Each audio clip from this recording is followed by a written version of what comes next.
बरं जरा पाऊस बिऊस नाही तर आवाज येतो ना पावसाचा पण. So you are watching the Policy Times. I am Akram Haq. You are watching the very special episode of the Policy Times, Unleashing India web series.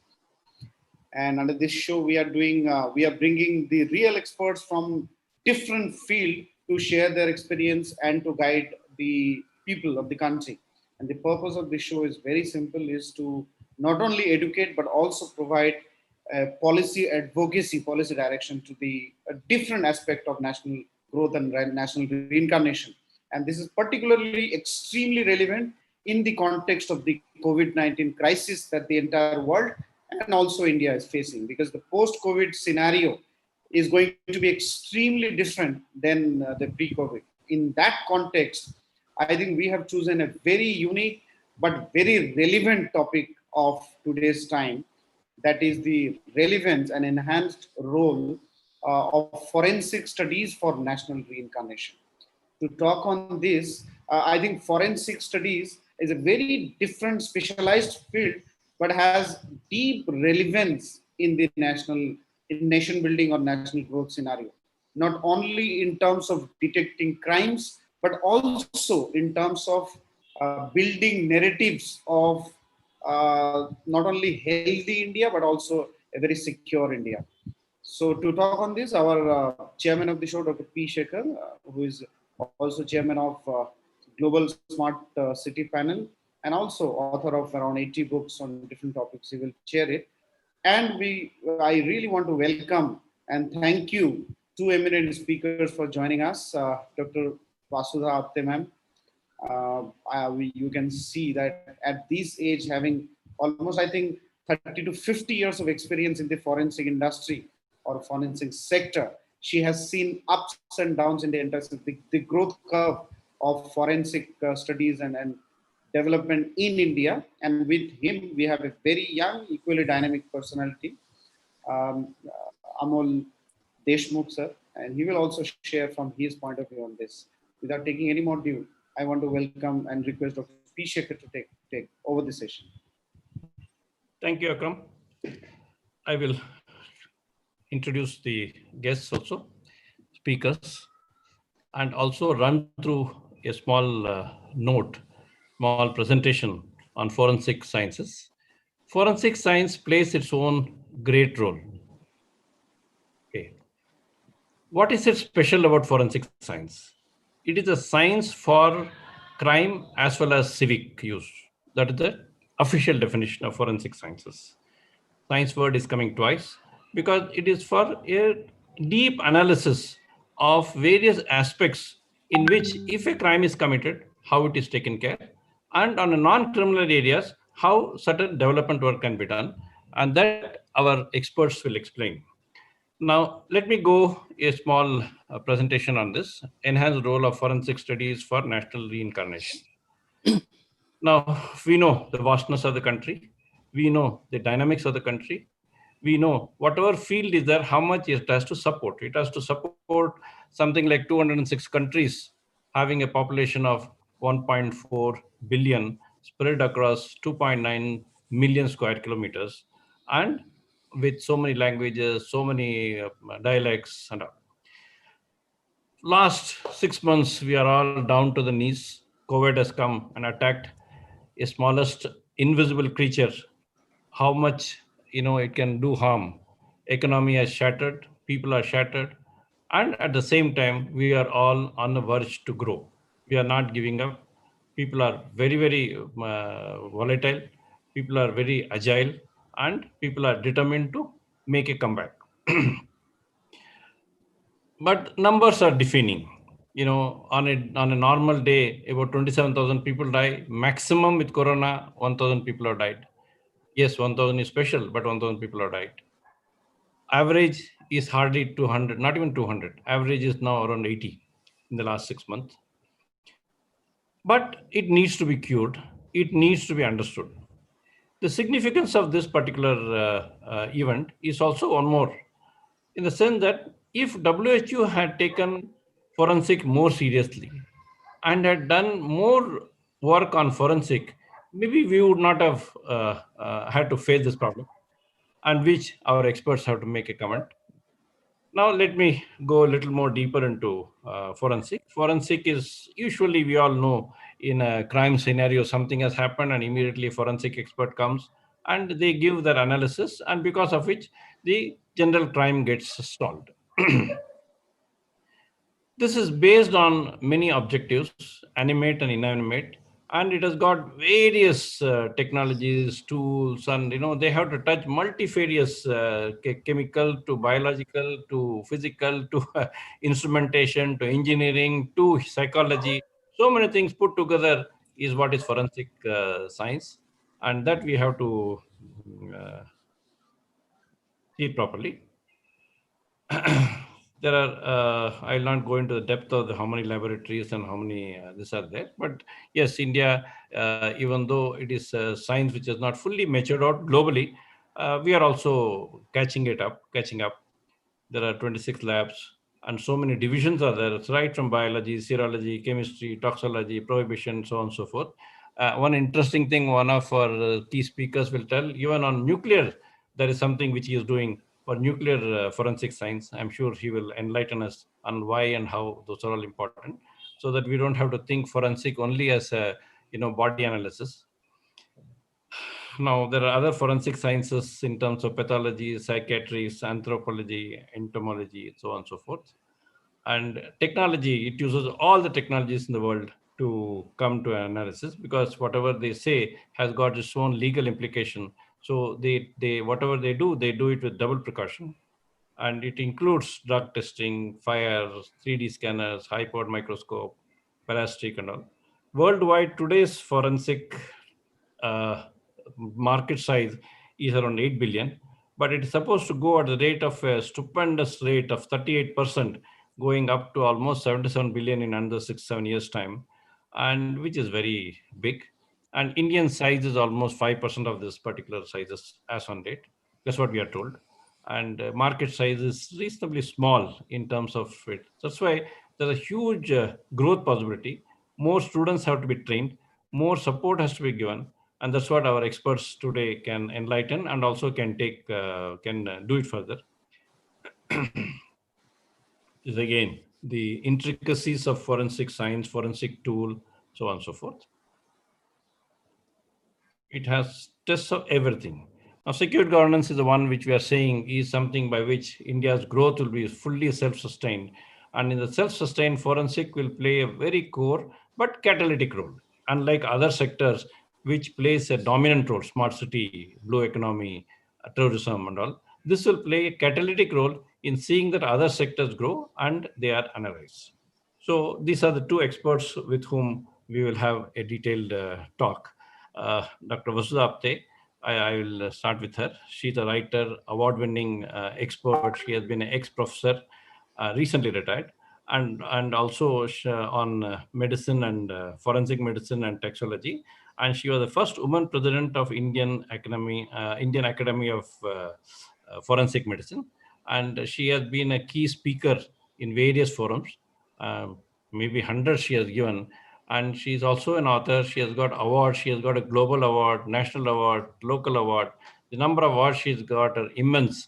And I'm sure she is a professional speaker, and she will be the first speaker. She will enlighten us. My usual way is, first she can speak little about herself, which is very important for us to know, and then speak about today's and circumstances. And in the second half, how forensic experts can play a role in national reincarnation. Dr. Vasudha Apte, please. Good afternoon, friends. When I was introduced, the word forensic medicine was used. So I'll begin with that.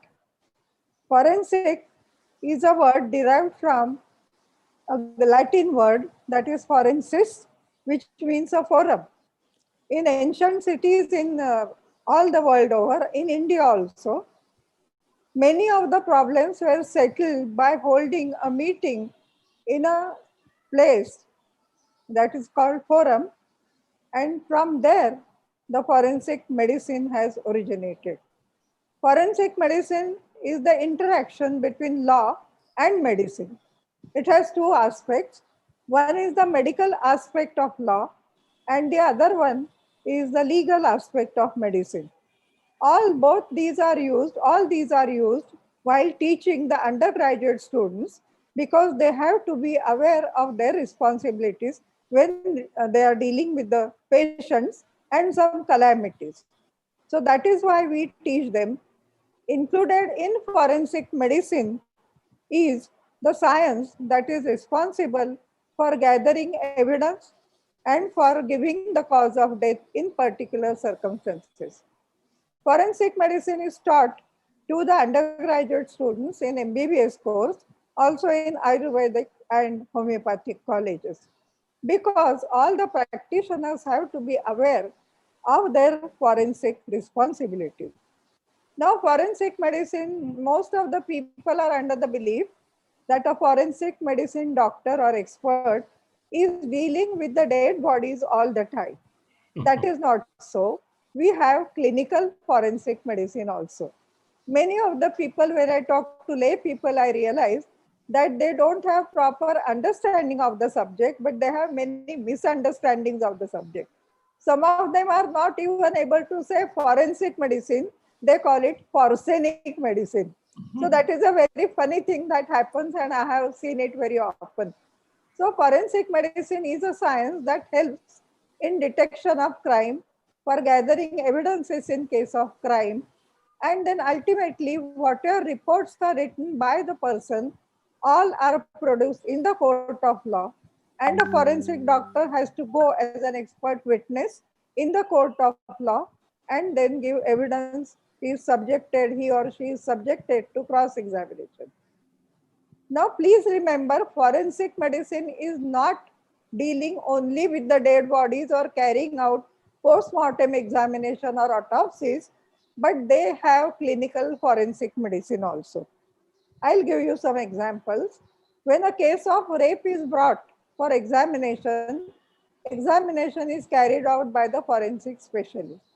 Similarly, the accused or suspect in case of rape is brought for examination, and that examination is carried out, and all evidence is collected and gathered and properly preserved to be sent to the forensic science laboratory later. Now, forensic medicine deals with many other things. For example, a case of poisoning, because the subject of forensic medicine includes toxicology also. Toxicology is the science of poisons and poisoning. So that also is included. I remember one thing, when I was a student of our second MBBS, we had the subject not forensic medicine, it was then called medical jurisprudence. Juris means law and prudentia means knowledge. So that is what is included, and the subject now is called forensic medicine and toxicology. There is clinical examination carried out for various reasons. For example, a case of snake bite is brought to the hospital. So the forensic doctor can opine about it whether the bite is by a poisonous snake or by a non-poisonous snake. Similarly, in cases of poisoning, they can come to a conclusion about the type of poison. There are many other cases. For example, we get cases of injuries that are brought to the hospital. So we have to give our opinion about how exactly the injuries have been caused, what must be the direction of the weapon, what kind of weapon. Suppose it is a stab injury, whether it is a double-edged weapon or single-edged weapon. All these conclusions are drawn by examination and by use of proper expertise and knowledge by forensic medicine doctors. So please remember, forensic medicine also deals with the dead bodies. But besides that, every person working in the department of forensic medicine, especially in a medical college, has to teach the undergraduate and the postgraduate students, and they have to also do all the other work, clinical forensic medicine and post-mortem clinical forensic medicine. Whatever samples we collect during our examination are properly preserved and then sent to the forensic science laboratory. Forensic science laboratory plays a very important role in detection of many of the cases that have come to us and for gathering evidence. Forensic Science Laboratory in Mumbai is situated at Kalina near University campus, Santa Cruz. And that is a very nice advanced lab. It has many divisions in it, and all are experts. And the reports that they give are very, very specific, and they are very important for establishing a case or whether a particular person is only suspected or he is a real criminal. So that is how we do the work. We collect samples and send them to the forensic science laboratory for further analysis. Now, clinical forensic examination deals with many other cases also, and we give our opinion about these cases, how exactly the person has. Sometimes it so happens that a dead body is brought to the hospital, and then we have to carry out examination, and that comes in the field of post-mortem examination. Further, there are many other things that are done by the forensic experts. We'll talk about that a little later. Okay, very nice beginning. As I, of course, said, I wanted her to talk a little about herself. She has been a very successful professor, and many of her students are on great limelight, especially in today's case. Everybody knows what it is, and she has been guiding quite many students, and she has been the first president of her academy, and she is also a sports person. She has won a lot of laurels in sports also, and the number of awards she has won is innumerable. Now, let me come to Amul Deshmukh, a very exciting young gentleman and highly international. I do not know which country he has not been invited and which field. He has got a slightly a different perspective of the importance of forensic. He says, which is also right in today's case. We know that when financial frauds take place, they say a forensic expert has come. So he wants to go far different from only the crime based. That's also a crime, a human crime based to a more white collar crime or something more analytical in terms of nuclear crimes again. Okay, so that he would enlighten. I would. He's also a Maharashtra services person, which is a very good from various his own growth to whatever level he can grow. And he is a member of Institute of Forensic Science, University of Bombay. He's also on the board of studies of forensic and cyber, which is very important. Today we are not talking about cyber. We had a cyber session, but maybe he can touch upon it in whatever way he can. So Amol, at least you could talk a little about your own background, excellent background which you have got, and come directly to the subject. About 15 minutes you can take and give your initial insight. Amol. Thank you, sir. Before starting in the Pender of Forensic Science, I would like to thank the organizer who has organized. And the most beautiful part of this was they are linking forensic with the Indian economy and how this forensic is going to be a great help in building our infrastructure capability, internal security, and the capability of nation. I will give my small introduction. Basically, a decade back, I graduated from the world's first forensic science university. Now that has been converted into Central University by Government of India. It's Gujarat Forensic Science University. After that, I joined in Government of Maharashtra through Public Service Commission in Department of Forensic Science in Maharashtra Education Services. After that, I got multiple opportunity at national level, central level to interact on various subjects of forensic science. I worked in modernization of police. I worked closely with police departments where we decide what technology should be adopted for investigation, how we can improve the conviction rate, how we can integrate the different sectors of criminal justice system. And apart from that, how we can bring a quality education in terms of forensic, cyber, and other related domain in country. So basically, Dr. Vasudha Apte madam has given a very good and a very technical brief about forensic medicine. Forensic medicine and forensic science, they go hand in hand, but forensic science is little different, where it focus on the other domains as well. As Dr. Shekhar sir has explained in his presentation, there are a lot many departments which contribute. So basically, I will tell you, forensic is not a old science. It got developed in last century, and if you see couple of decades globally, it got a very good grip. And now forensic is almost contributing in every sector. As Madam cover forensic medicine, I will not discuss on medicine, but yes, forensic is now dealing with other areas as well, like criminal investigation, police investigation. There are experts who goes on scene of crime, collect all exhibits and investigate. Apart from there, there is a cyber forensic which deals with all cyber crimes which are happening globally. And during even you have realized during this COVID time, maximum people are spending their time on online or internet devices.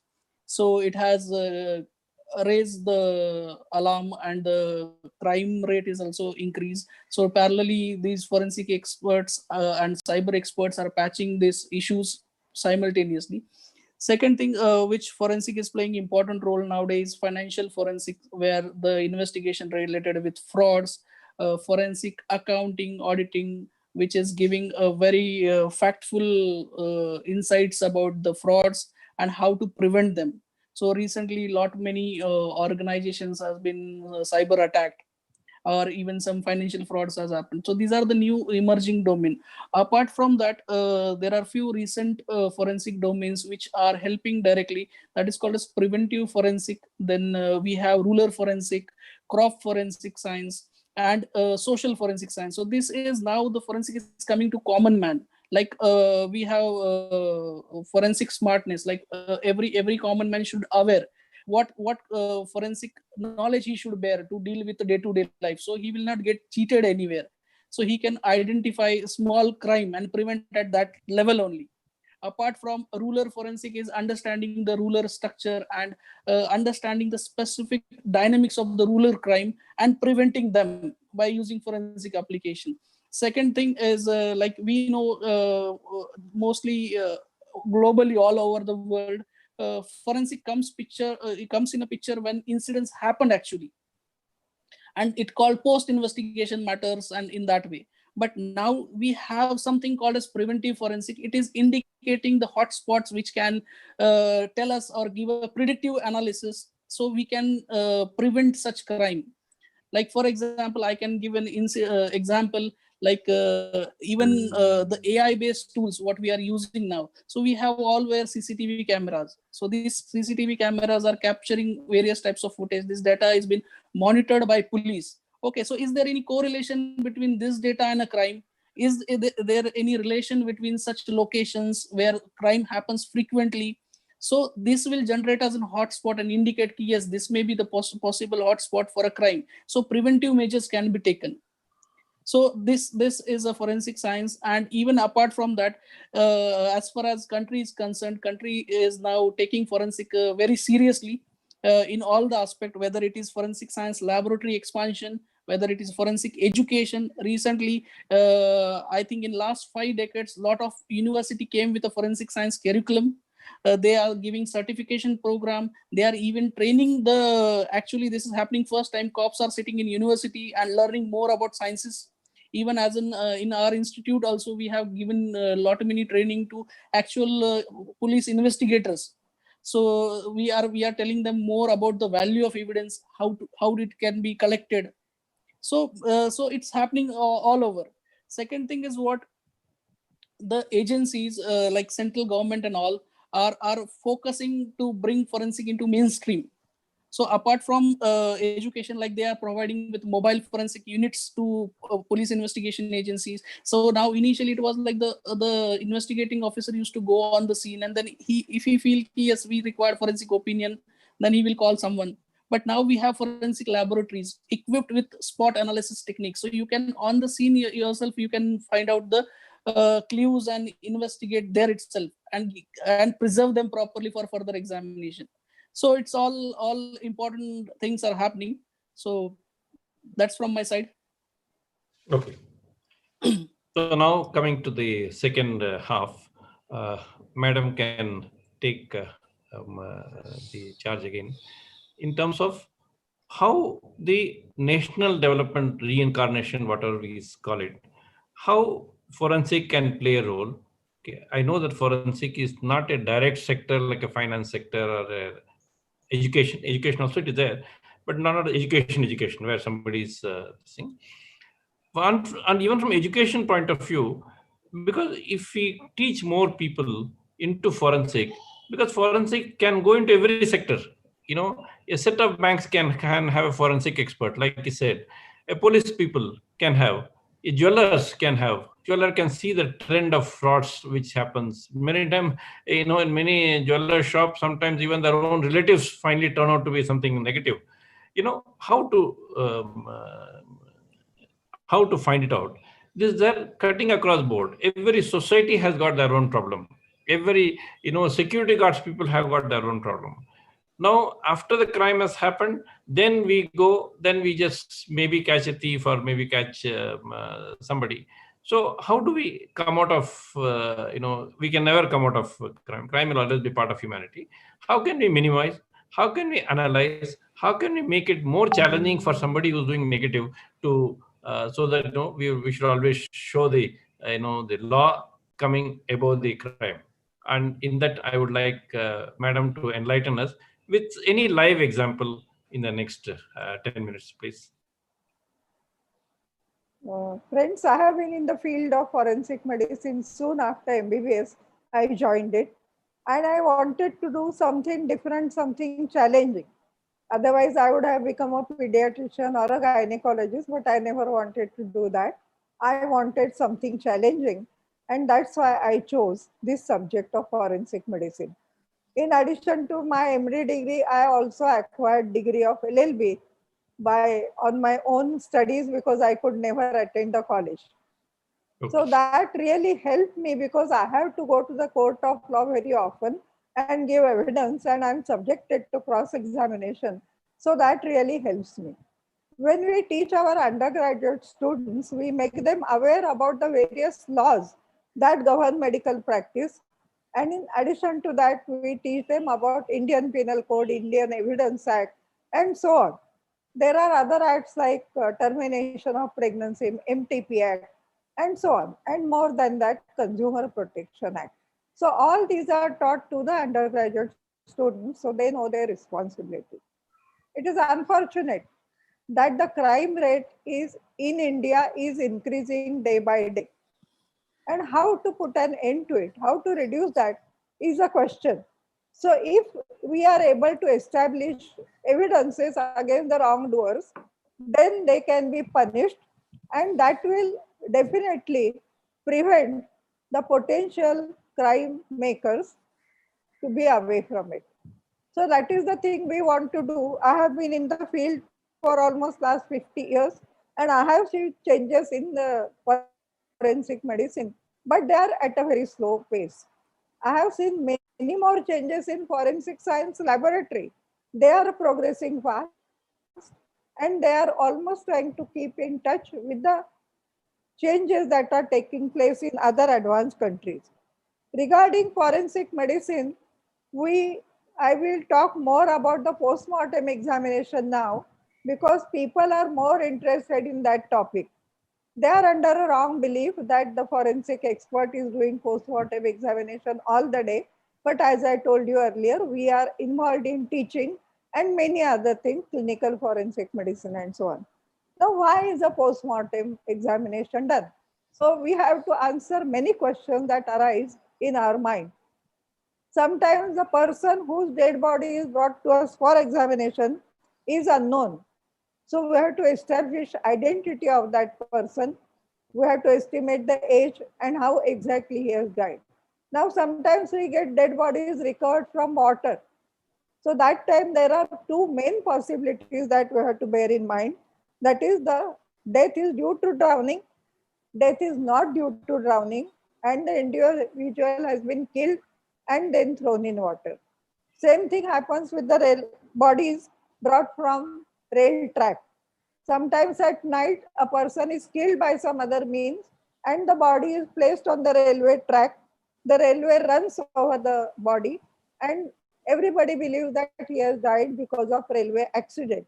So we have to bear this possibility in mind that death is due to some other reason and then it has been pretended to be death due to railway accident. There are cases that come to us. Sometimes there are cases because of poisoning, illicit liquor poisoning. Once I remember we had 15 or 20 cases in a day for post-mortem examination. Similarly, there are two other things that I like to tell you. Post-mortem examination is done in a scientific manner. The doctor performing post-mortem examination has honor and dignity in his mind for the dead body. It is often said that dead teach the living. And yes, it is true. We learn a lot from the dead bodies that we use for post-mortem examination. Very often in media, a wrong word is used. They call it Shava Vichhedan. What we forensic experts do is Shava Chikitsa. It is not only dissection of the dead body. Dissection of the dead body had been done by us when we were in first MBBS, only to know the anatomy of the internal body, the various organs, their relation with each other, their size, shape, and all that. So that is called dissection of a dead body. What we do is post-mortem examination. I'll tell you something that post-mortem examination is very useful. It is done in a scientific manner, as I said, with respect to the dead body. First of all, whatever documents are with it, maybe Panchanama report, maybe other things, we examine them, study them thoroughly. But at the same time, there are several possibilities that we bear in our mind and try to exclude one by one. Being in the field of forensic medicine, our ability to make decisions increases.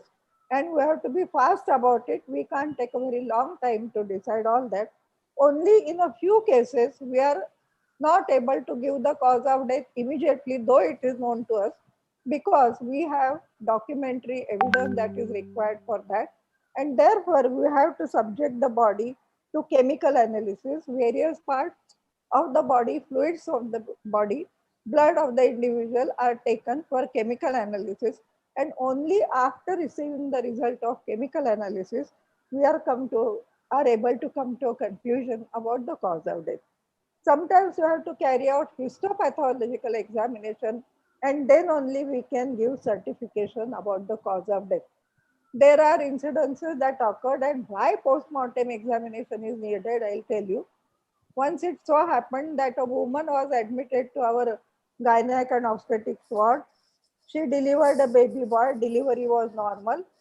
And on the third day, when she was about to go home, she started shouting and crying, "Oh, my baby is not breathing." We all were surprised. And then it was suspected that death is not natural or something or sudden death. So the body of the newborn 3-day-old boy was subjected to post-mortem examination. When I carried out the examination, I was very careful because two possibilities are there. The boy has been killed or died a natural death. When I examined the inner side of his lips, I found that there was hemorrhage and swelling there. And that meant, and ultimately that was established, that the mother was a prostitute, she was a sex worker, and she never wanted a baby boy. So therefore, she killed the boy and never wanted to take him home. And you will be surprised, the woman herself was after us that why do you want to do that post-mortem examination of the body? Do it fast and I want to go away. So when I did that, I realized that the baby was killed by smothering, that is putting a pillow and pressing it on his mouth and nose. So ultimately the case went to the court of law.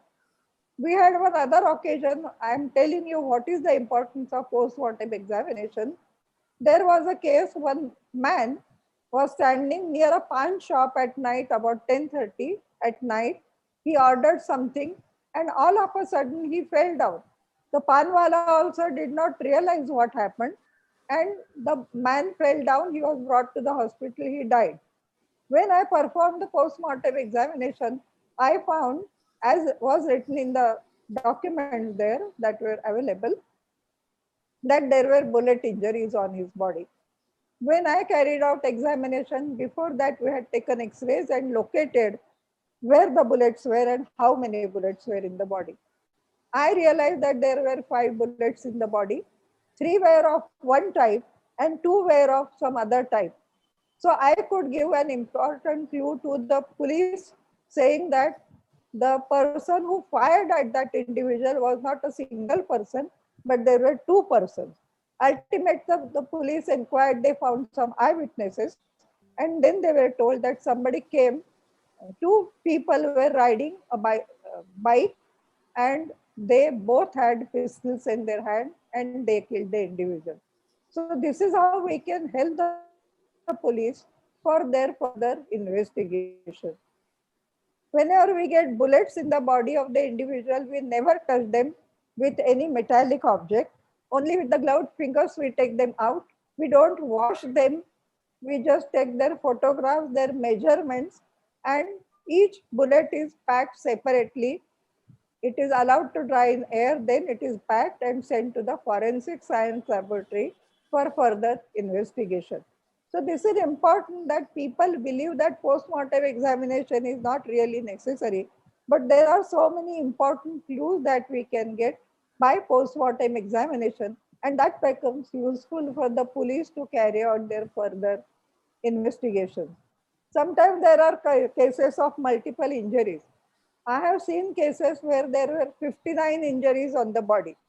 Each injury has to be described in detail, type of injury, how it has been caused, and then after external examination of the dead body, which is very important, we carry out external examination of the dead body, right from the hair on the skull till the soles of feet, from front, from back, and from sides.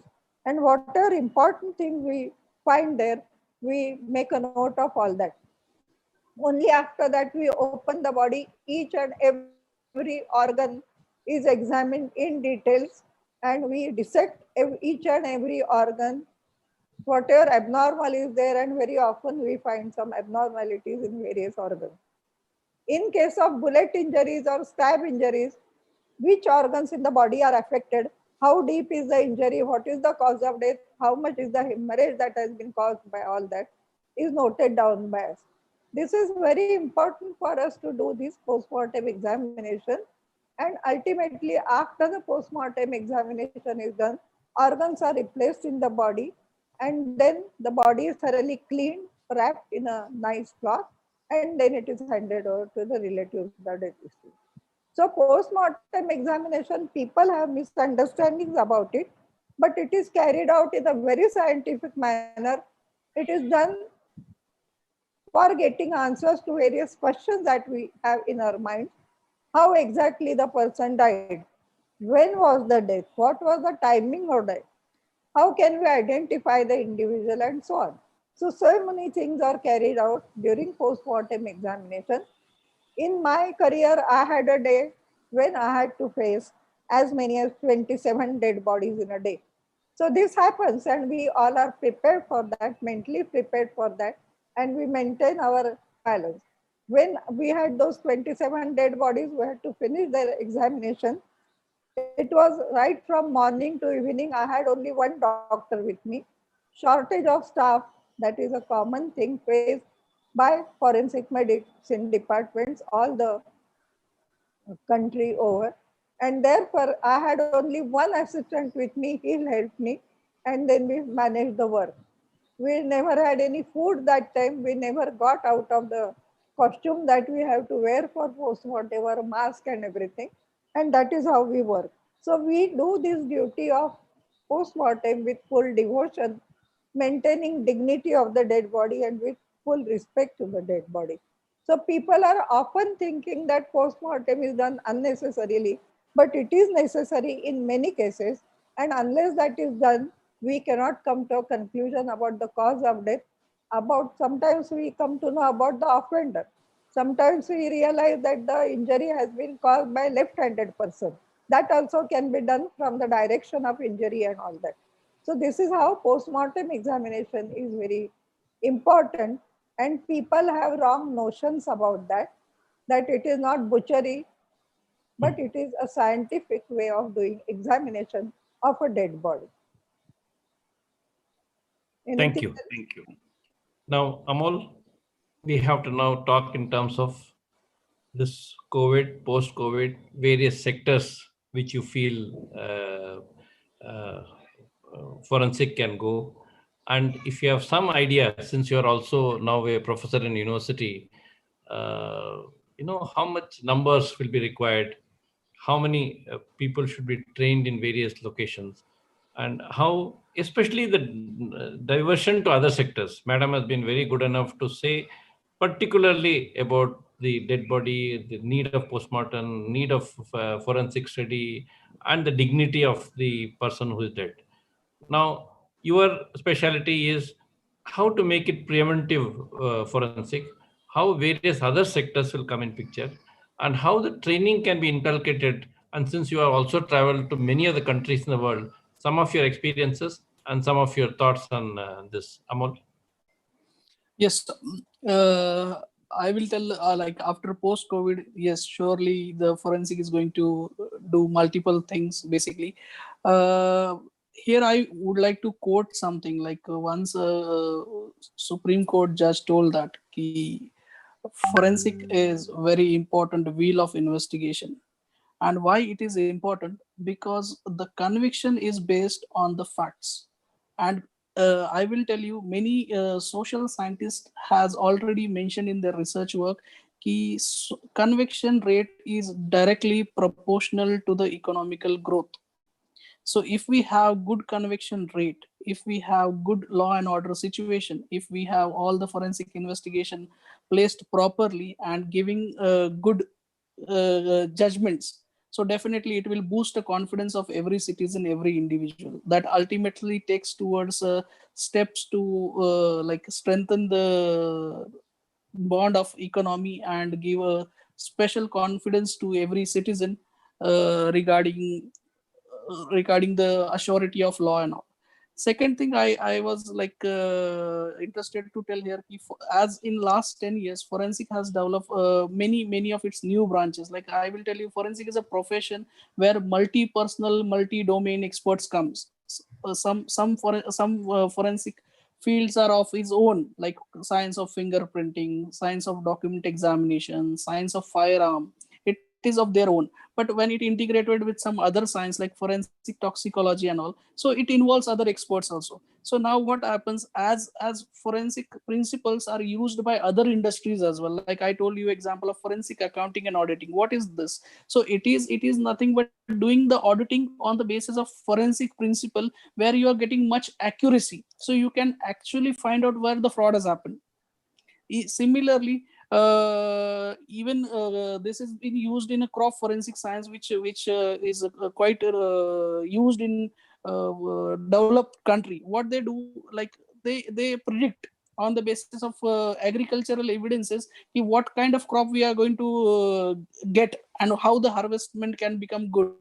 So in India we have issues related with farmer and all, so we are also started implementing this. So soon this will also help in agricultural sector as well. Second thing is what I want to share there. If we want to improve conviction rate, especially in terms of looking economy at a larger this thing, so how we can improve the conviction rate? So it is implementation and uses of more forensic science in investigation will take to that part. So basically judiciary is like an engine which runs on the fuel of forensic, so we have to strengthen it. Apart from this, few other areas which I discuss related with economy, related with cyber and all. So forensic cyber is one of the important domain which is coming up and dealing with all sort of cyber issues. There are listed 500 different types of cyber crime across the world, and every day something new is coming. So analyzing of a CCTV footage, recovering of a data from a broken device, is a challenging job. But forensic, cyber forensic is come up with such a lot of solutions which are helping to deal such crime. So best way is what key, when you investigate any scene, it gives any case, and when you give a good judgment on the case, then it gives a good message. Yes, this type of crime can be investigated, and they are investigating through the forensic angle. So these things are important. What about the nuclear one which you're talking internationally? Yeah, basically, nuclear forensic is a domain where the forensic scientists are identifying the nuclear material on the basis of its origin. Now there are many countries which have acquired nuclear power, but I'm still want to tell ki still there is, like after Cold War, as it happened, it disintegrate the USSR into so many countries. So these countries are economically very poor, and what they are doing, but they are having all this raw resource, natural resource of radioactive material, and what they are doing, they are selling this material without any checks, without any authority. So this is illegal selling of nuclear material. And I will tell you, it's not sell in regular market, but they have a special market which is operated through dark nets. If there are countries, their total economy is based on nuclear warhead selling.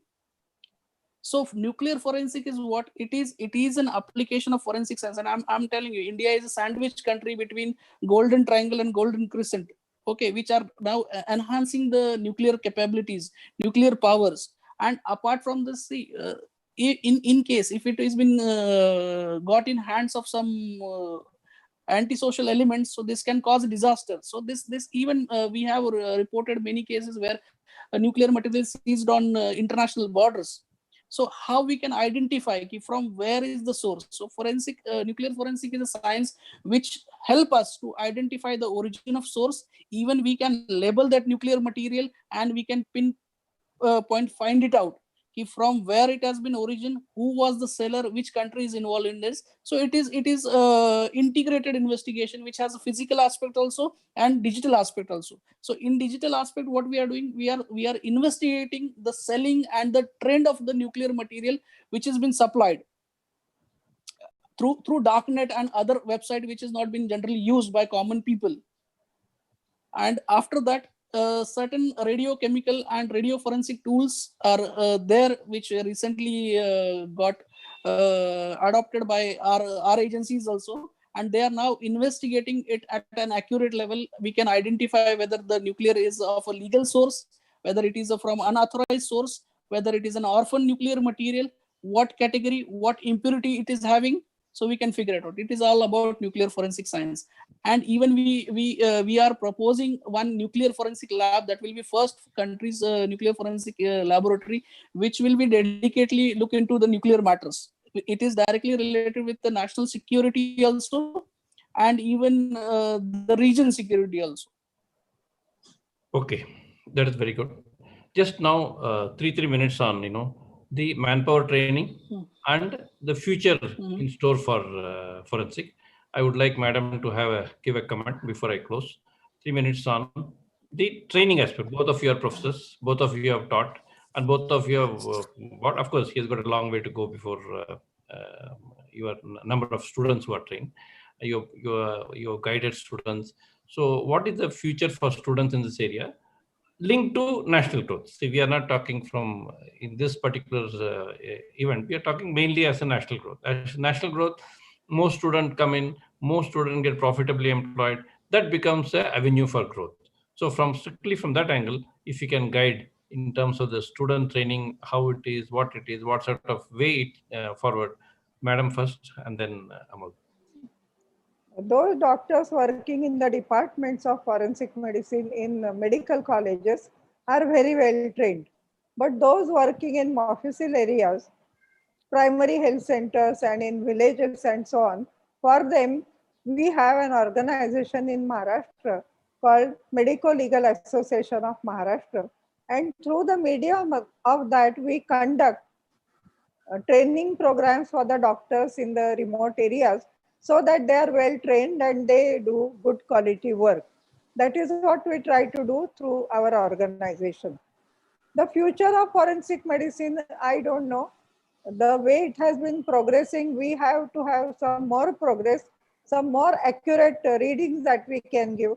For example, when a person's dead body is brought for examination, regarding the time of death, I cannot or nobody can say that he died at 11 hours last night or 11 hours, 10 minutes and 50 seconds. That was the time of his death. Nobody can say that. Similarly, about age estimation also, you cannot exactly say that the individual is 11 years, 10 months old. So that is the thing, that we have to have some better things for coming to an accurate this thing and reducing the range that we are giving. That is what we are trying. And our focus is, should be on the reduction of the crime rate, and that can be done only by having good culture in the society, and that is the duty of all parents, teachers in schools and colleges, to see that all are well behaved and the crime rate has to increase. Again, we say that we have to have better methods for detection of criminals and proving or establishing that he is a wrongdoer. So once that is done, and once the wrongdoer is punished, then other people will also realize that they should not do all this, and they will be more careful while committing a crime. So this has to happen, and there has to be proper training. Unfortunately, departments of forensic medicine do not have adequate staff, as we said earlier. And the problem is that nobody likes to do the post-mortem work. And secondly, many people are scared of going to the court of law and being a witness in the court of law and face the cross-examination. So we have to have proper training of the doctors, so that there will be more and more educated and experienced people working in the field of forensic medicine. And secondly, as I said earlier, we have to see that the crime rate in the community is reduced. Thank you. Amol, what is your comment on manpower Yes. training and how much Yeah. from a nation, since you have traveled to so many countries, how do they do, what we can follow, what they should follow us? Because now we find that many things we are leading, they have to follow. And even in COVID, I'll come in another few minutes time after you all conclude. So we can teach many people good lessons. So on the manpower training and future of national reincarnation by consolidating forensic, please. Yes, with a rise in crime, you consider both whether it is a traditional crime or digital crime. So this dynamic has changed, and of course, to understand all these crime dynamics, the training is very necessary, and it has to be conducted at various level. One part is student, and second part are professionals who are directly dealing with such field, like judiciary, advocates, then police professionals, police officers and all need to be given a continuous forensic education. As there is in recent updates in forensic science, they have to be given small capsule programs, small interactive sessions where they can learn about the recent development. Because as see, forensic is also got integrated with mobile and other types of digital devices, so which makes it more dynamic. To understand the dynamic nature of this thing, training is must. So training has to be given to all the people, even common can be included in this, because even we were suggested that new education policy is coming, so we should start putting some forensic flavor into that. So at the very beginning level, they will understand what is evidence, like in case any incidents happen, as a citizen what care should be taken. And as far as students are concerned, yes, we required a lot many professional people in this field, and especially in forensic and cyber forensic. Even the investigation agencies which are investigating, or which are the important pillars of our justice delivery system, they require more scientific skills and training. So it is of course very much important. Even at educational institute level, there should be various types of degree programs, technical programs, which will impart quality education in forensic and the related domains of forensic science. Okay, thank you.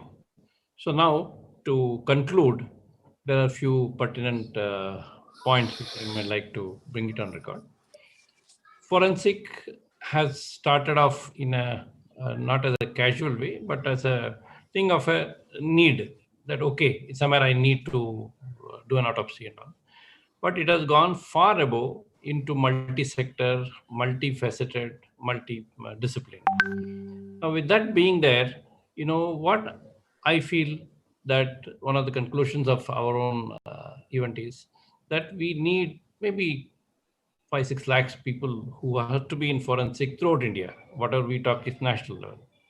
So there's an extensive training required because it comes across various specialties. So that people should know that forensic doesn't mean only like what our madam said, that people are afraid, oh, I have to go to court, I have to go. Maybe a separate set who need not go to court, who need not go to see the dead bodies. They also can come in forensic and do all the other thing. Because this is very important, because now with so much of automation coming in picture, the even employment in the core areas will go away. Forensic is a service sector. Okay.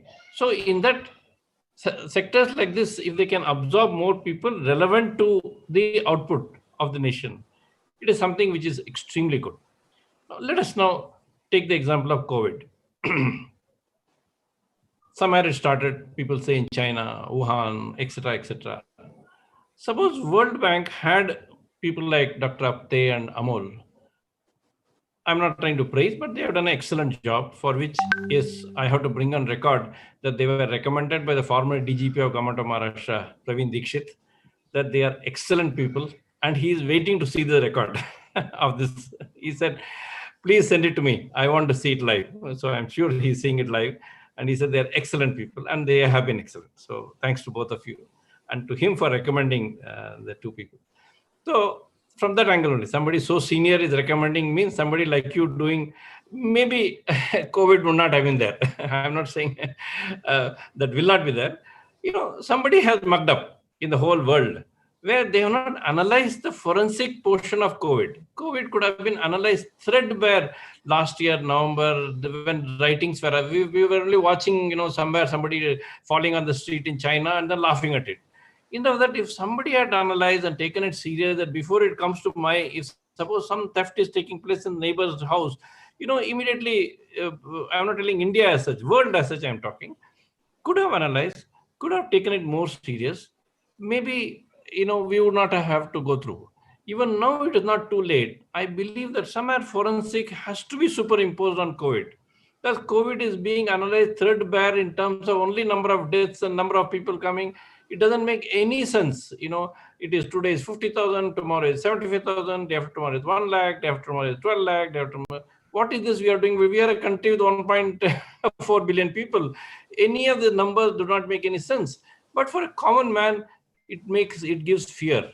That fear has to go, because the number can raise for next 10 years. You can have the numbers going up. If I analyze even antibite, these numbers will keep going up because number of people are higher. Every year, 20 million new people are born in India. Even if 10% of them get COVID or antibite, 2 million people will come. And 2 million, if I split it over one full year, every day there can be 10,000, 10,000, 10,000, and I have a newspaper headline saying that so many more people, which is not right. Somebody has to put this thing, and I would request forensic experts to come together, analyze it, bring one document to the government. At least India can take the lead, because India is today the intellectual knowledge base for the whole world. Because that's what I was trying to say, that we no need to follow. Today, when we know that every second CEO of an American or a multinational company is an Indian, we know what we can do. And they're all educated in India. They are not somebody who's come directly from the sky. So we are there to serve the world, and our contribution could be immense. And forensic superimposed on COVID could have an immense impact on because that's a multi-faceted thing. It is just a worm, but it's just a virus, but it has got so many implications right from the mask. One day, one message comes as sanitizing, next day they say, oh, sanitation is the worst thing which you should do. Second day, they say, oh, mask has got so much 1 millimeter and this COVID is 0.001 millimeter. How can this thing? People get confused. Okay, that is for preventive. Why don't we attack at the direct level? How we can do? And since there's no solution, so I'm saying as a problem, so that we will be able to come out. And to conclude, yes, independent of COVID, forensic has to be given its due. It has to come out as one of the important sectors. It may not be an important like a law enforcing authority itself, like a policeman, or like a tourism department, which needs millions and millions of people. At least it needs sub millions because it is supporting sector, and it has a catalytic impact on the India's economy, on the global economy, and our national incarnation. With that, I will conclude today's thing. Thanks to both of you. You did an excellent job in the way you all presented, and we would like you all to give training to the people through this media, and then see that more people are enlightened. I'm telling grassroots training to students, and then see that we take ourselves into a different dimension. Thank you so much. Thank you.